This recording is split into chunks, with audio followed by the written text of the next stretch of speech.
Ahora, dismenorrea es el segundo tema que estaba pendiente. También esta es una clase muy corta, porque en realidad, bueno, la dismenorrea es secundaria a otras patologías habitualmente, ¿no? Hay dismenorrea primaria y secundaria, pero la primaria no es tan bien conocida, no se sabe exactamente cómo se produce, quién la produce. Ya vamos a hablar un poquito de eso. Y la secundaria está relacionada a otro tipo de enfermedades, ¿no? Entonces, dentro de la definición tenemos el dolor pélvico o abdominal asociado con la menstruación. Eso es dismenorrea, ¿no? Ahora, la dismenorrea se clasifica como primaria y como secundaria. La primaria generalmente va a empezar en la adolescencia, generalmente entre 6 a 12 meses posteriores al inicio de la primera menstruación, dentro de su fisiopatología va a estar relacionado a prostaglandinas y a leucotrienos. Y la secundaria, como dijimos, está asociada a una patología pélvica o alguna otra acción médica bien reconocida. La más frecuente, y cuando nosotros tenemos dismenorrea, siempre debemos tratar de descartar o hacer estudios para endometriosis, ¿no? Entonces, para eso podemos utilizar el examen físico, podemos utilizar la clínica. Recuerden que endometriosis es la enfermedad de las 6 Ds. No se olviden de eso, ¿no? Dolor pélvico crónico, dismenorrea, dificultades para lograr un embarazo, dispareunia, disquesia, o sea, defecación dolorosa, y disuria, que llaman los americanos, pero relacionados a la micción dolorosa y a los síntomas miccionales. Ahora, en la parte ginecológica, repito, dolor pélvico crónico, dismenorrea, dolor asociado a la menstruación. No es cualquier dolor, sino es un dolor moderado a severo.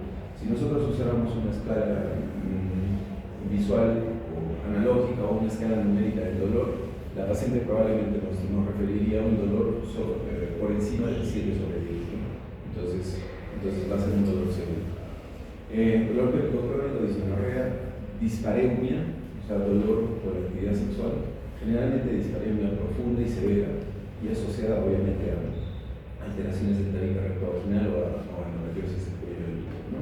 Y a dificultades para lograr un embarazo. Entonces, en las pacientes que nosotros sospechemos de esta patología debemos buscar esa sintomatología, ¿okay?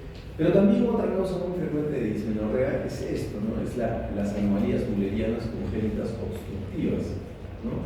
Como ustedes han revisado, seguramente hay muchos tipos de anomalías mullerianas, pero sobre todo las obstructivas son las que van a generar más dolor, ¿no? La más frecuente, el hímen incorporado, por ejemplo, ¿no? Y otras como los tabiques vaginales y otras muchas más, ¿no?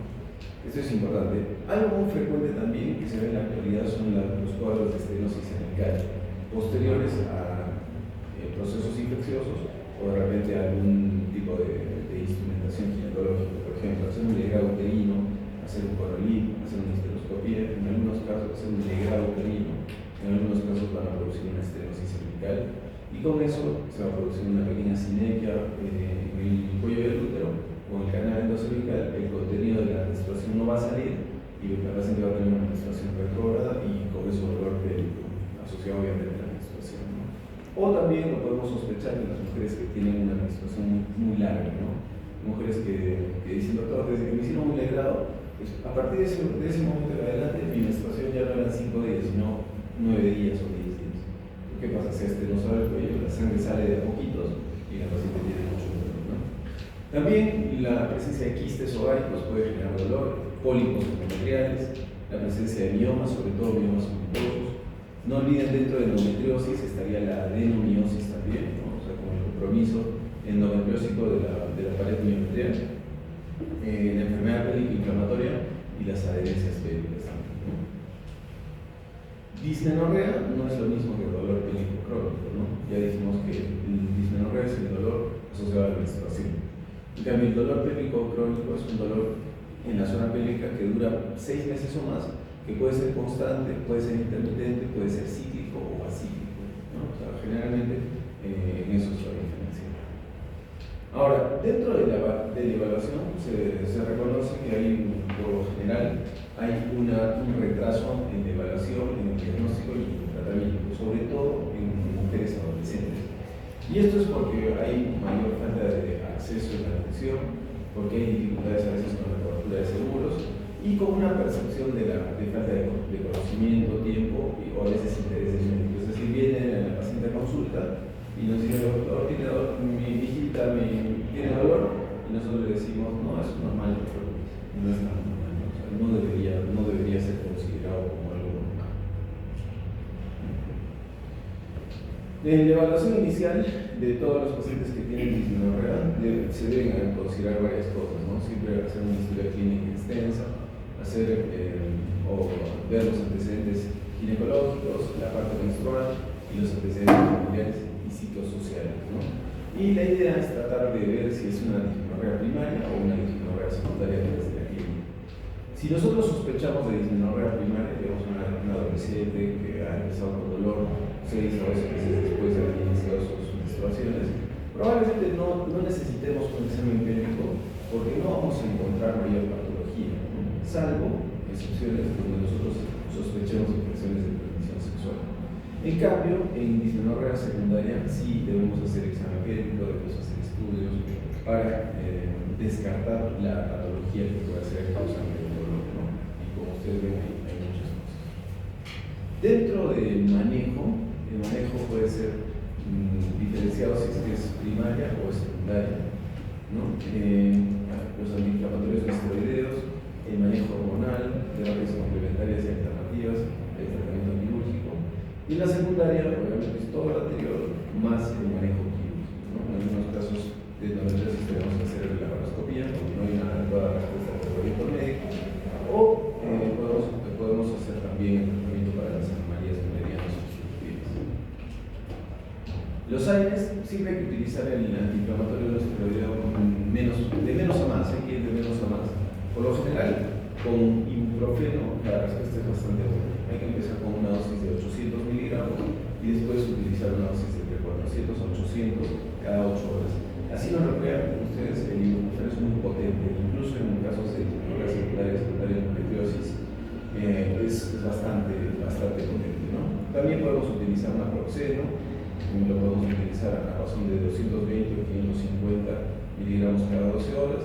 Ácido mefenálico también es bastante utilizado, 250 miligramos cada 6 horas. Casi siempre la primera dosis la tenemos que duplicar y a partir de eso ya empezamos con la dosis habitual, ¿no? Por ejemplo, celecoxib 200 cada 12 horas, pero la primera dosis 400 miligramos. Dentro del manejo hormonal, en dismenorrea también se maneja mucho la parte hormonal, pues podemos utilizar conjuntamente con antiinflamatorios no esteroideos y podemos utilizar los diferentes anticonceptivos que tenemos a disposición, ¿no? Anticonceptivos orales, anticonceptivos intramusculares. Dentro de estos estaría recomendable el acetato de hidroxiprogesterona porque va a producir una gran atrofia endometrial. Para mí no es un buen anticonceptivo, no deberíamos utilizarlo, pero siempre en la bibliografía ustedes lo van a encontrar. El implante subdérmico, Dexplanon, es un implante interesante, dura 3 años, puede servir para eso también. La vía transdérmica a través del uso de parches, hay una marca que es Ebra. Podemos utilizar anillos vaginales, la administración utilizando la vagina como la vía de ingreso para el medicamento. Dos marcas, Excelrin o Nuvarin, cualquiera de ambos se puede utilizar. Y una buena alternativa también para esto son los dispositivos liberadores de levonorgestrel. Mirena es uno de ellos, y hay otro que se llama Yaides, que está diseñado para mujeres que no han tenido hijos, ¿no? Es un dispositivo un poquito más pequeño. Tiene la ventaja de que previene la ovulación y la proliferación endometrial. En esto yo pienso que el dispositivo liberador de levonorgestrel es una muy buena alternativa. Inhiben también la producción de prostaglandinas y de leucotrienos.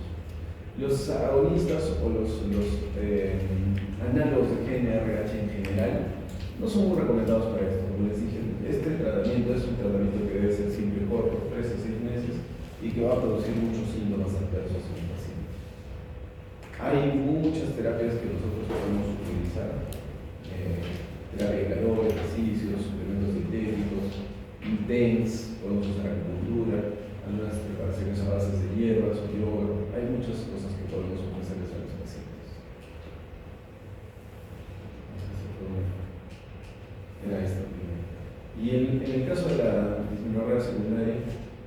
siempre es todo lo anterior más el manejo quirúrgico, ¿no?